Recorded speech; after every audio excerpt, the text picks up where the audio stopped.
What's up, everyone? It's AG Reviews, back at it again. Last night I had the chance to check out Avatar Fire and Ash, so let's talk about it. So, the Avatar franchise as a whole has been a bit of a mixed bag for me. On one hand, I obviously am a huge fan of James Cameron. He has directed and wrote some of my favorite films of all time. And having him still making movies and being a part of the industry, I feel like is always a net positive. And I do feel like, specifically that first film, really was a advancement in the technology when it comes to the movie side, specifically with visual effects and the use of 3D. But outside of that, to me, the Avatars are extremely average, big blockbuster films. And, I don't think I'm in the minority when I say that. The stories of these films are very derivative, and they don't really offer anything new to movie making. Now, on the technical and the visual side, like I said, I do believe that these did pull and push forward the movie industries into new heights.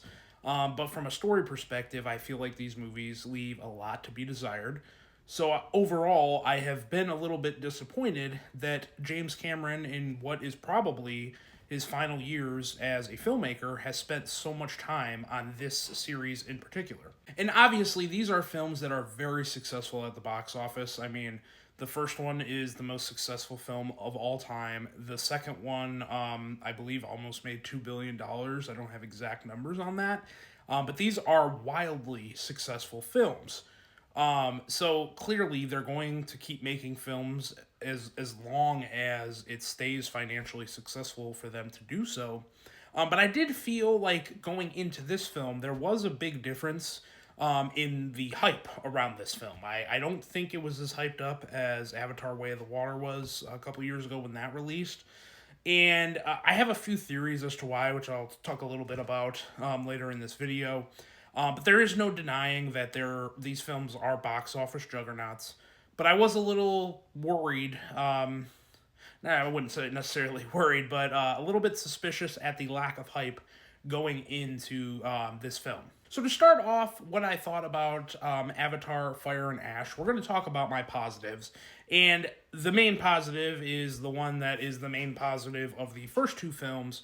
The visual effects and the CGI specifically in this film are absolutely extraordinary. They're fantastic. I also believe the motion capture work that the actors do in this film is also really, really good.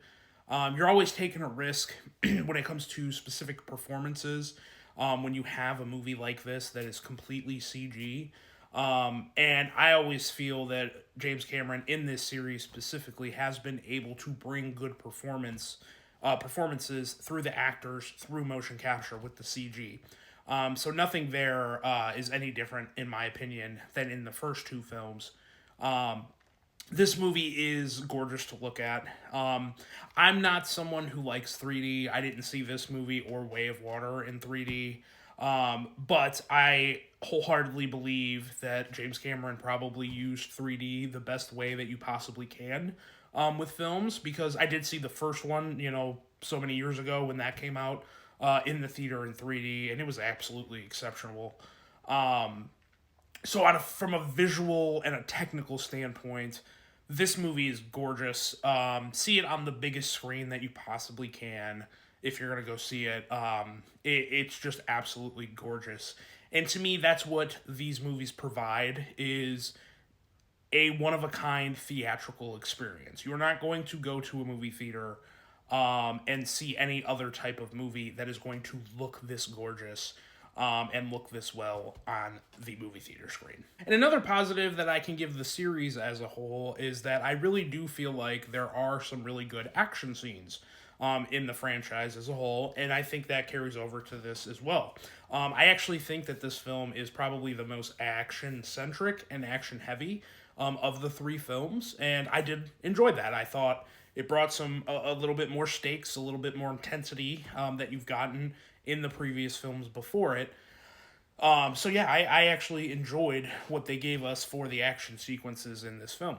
I actually really also liked the darker tone that this film brings, and I feel like that is brought in from the Fire Tribe. of the Na'vi.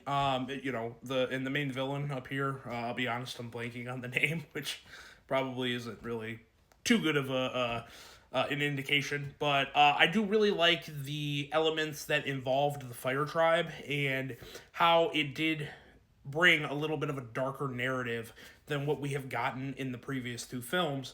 I also, again, I'm blanking on the name. I also think that the actress who played the leader of the Fire Tribe did give a really good performance. And I really think that she did have pretty good chemistry with another character we're going to talk about here in a minute. So I did like that they tried to change the tone a little bit in this film and go a little bit darker than what we've seen in the previous two Avatar movies. And also, I do think that the character of Quaritch, played by Stephen Lang, is actually the best version that we've gotten of the character in these three films. I feel they did a really good job at giving his character layers in this film. And I talked about the other character that the leader of the Fire Tribe I felt like had good chemistry with. That was Quaritch. I felt like their dynamic, once they're, you know, kind of on the same path in the story, was really well done. I thought there was some good comedic timing moments from both of them.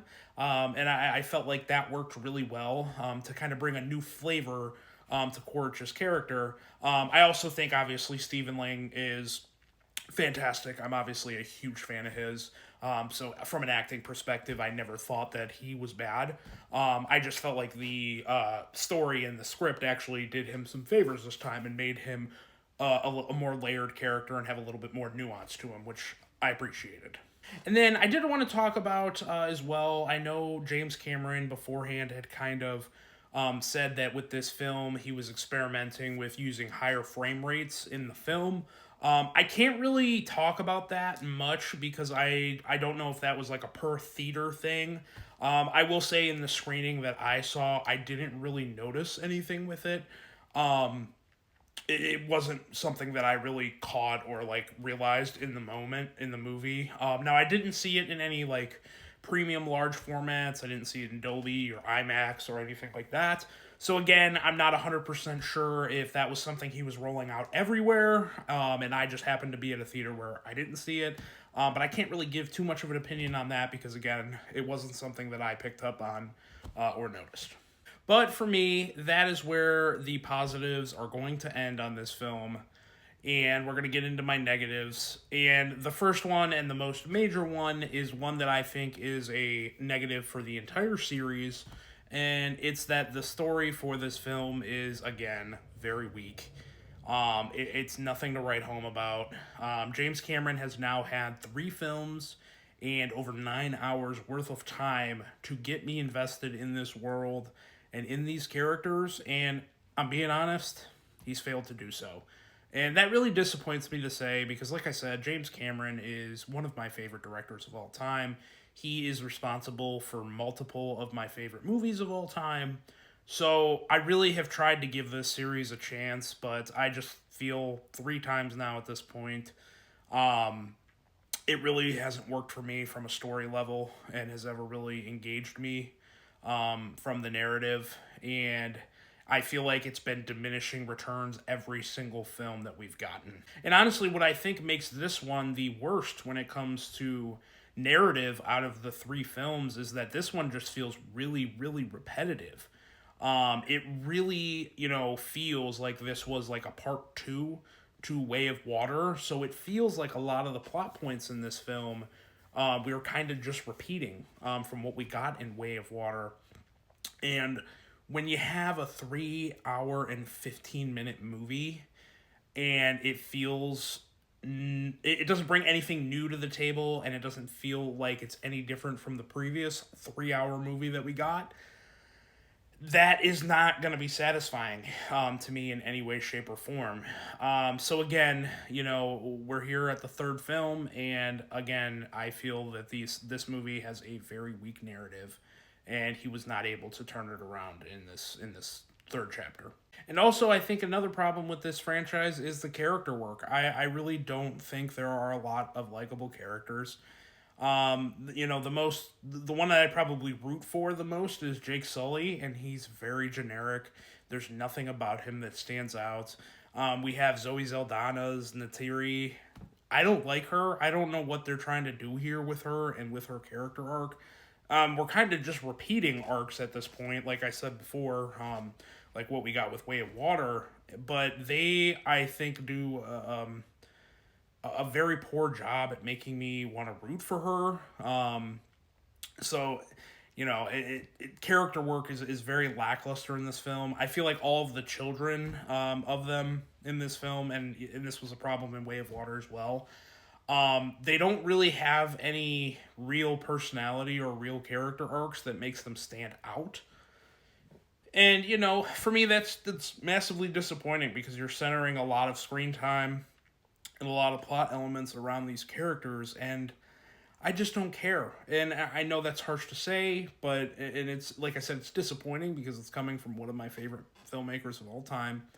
But there's just nothing here that I care about when it comes to these characters. And then to kind of piggyback off that, they really put a heavy focus on the Spider character in this film, which I wasn't really a huge fan of that character in Way of Water. And yeah, I don't think Jack Champion's performance is all that well. I'm going to be 100% honest. I don't want to shit on the kid or anything, but I don't think his performances are really all that great. He was also in Scream 6, and, spoiler alert for anyone who hasn't seen that, he was the killer in that film, and it's like once he unmasks, he gives a very campy performance, and I feel like his acting ability here is not great either. The only thing I will say about his character that I didn't mind was the dynamic between him and Quaritch, and they kind of touched on that in Way of Water, and they expand on it a little bit here, so I didn't mind that, but to put such a focus on that character specifically, when I think he gives a pretty weak performance, I just didn't really understand. It was a little bit of a mind-boggling decision for me. With where they're going here. And then to kind of wrap up this review, where the film ends and where it leaves off, I really feel like once you get to the ending of the film, I feel like some of the aspects that I was enjoying in the film kind of fizzle out by the time you get to that third act. And the film leaves it in a place where, there's a conflict, it gets resolved, but it gets resolved in a way that obviously leaves the door open for them to continue if this is a box office hit, which, the reports that are coming out, it looks like it's making a good amount of money already. So I wouldn't be surprised if we go that route. But I feel like now it's three films that kind of wrap up the same way, and that kind of goes back to the repetitive nature of the storyline that I thought was a pretty big negative. So I just didn't like that, and it's very bizarre considering all the talk from the cast and crew about this possibly being the last film, because they didn't really, 4 and 5 aren't really greenlit officially. I know James Cameron has plans for 4 and 5, but it's not official yet. So it is a bit of a bizarre way to end the film, to where you kind of leave things open. Because if this does end up being like the final movie of the series, then it's gonna feel really weird looking back on these films and being like, oh, this is it. This is where it ends. Okay. So yeah, and again, that feels repetitive a little bit with the last film too. So all in all, with the story, I mean, it just feels too repetitive for me to be really positive on the film. And then to piggyback off that, just for my final thoughts on this franchise as a whole, not even just this specific movie. We obviously don't know for sure if we're gonna get a 4 and a 5, but I'm really kind of at the point now where I really think it's time to wrap this up for James Cameron. When I think of all the movies that he could have possibly been making all this time that he's been spending on Avatar, it is a pretty big disappointment that this is what we've been getting. I really feel like his talents as a filmmaker, as a director, could be better utilized doing something else. I hope even if, we do get an Avatar 4 and 5, that maybe he takes another film in between just to, kind of give it a little bit of little bit of a break. This franchise is really weird because I feel like the novelty of it is what worked and what made this really succeed in the first place. Like with that first film, the effects were so groundbreaking and so ahead of its time that was what brought everyone in, and made it such a hit. And then with Way of Water, it was like it took so long for us to get that sequel that it brought a sense of excitement. And then I kind of talked about at the beginning of the film where I felt like there was a lack of hype going into the release of this film. And I feel that partly has to do with the fact that this is now the third time and we're not really offering anything new. It was like even with Way of Water, like he did the underground stuff or underwater stuff to kind of bring a new visual and technical flair to that film. This one doesn't really have that. So it's feeling like diminishing returns at this point. So, for me personally, I know I do reviews constantly. This is what I do and what I like to do. I'm not sure that if they do a 4 and a 5, I'm really going to rush out and go see it. I mean, really, that's just kind of where I'm at. I'm very indifferent to this franchise at this point, and I think that's kind of the worst thing that you can be. If these movies were bad, I feel like that would be more exciting. I feel like that would get more excitement out of me and elicit a little bit more emotion if these films weren't good at all. Like if they were just bad, right? Because I could at least have some fun and have a little bit more of a hotter opinion than I do. A lot of what I've said in this video, I think, is it's pretty common sentiment of these films, but I don't know. Maybe that's just me and a smaller group of people. I genuinely do think that this film is the films in general, the franchise, not just this film. I think they're built more for the casual audience, and I think that's why they're such box office successes. Because like when I went to go see this, I had two people next to me who were like very excited and very involved in the movie and reacting, and I just didn't have that same emotion. So maybe it is just me. Maybe I'm not the target audience for these films. So I don't know. I think with 4 and 5, I'm probably not going to go see them in theaters, probably not review them because I just don't care. And, that sucks because, again, I really like James Cameron. I think he's a great filmmaker. I want to see him do good things, but 3 films now at this point, 9+ hours of movie to win me over. And I don't think they have. So those are my thoughts on, Avatar, Fire and Ash, the series as a whole. So go ahead and comment below. Let me know what you think. Am I crazy? Do you feel the same? Are you going to continue to go out and see these films if he keeps making them?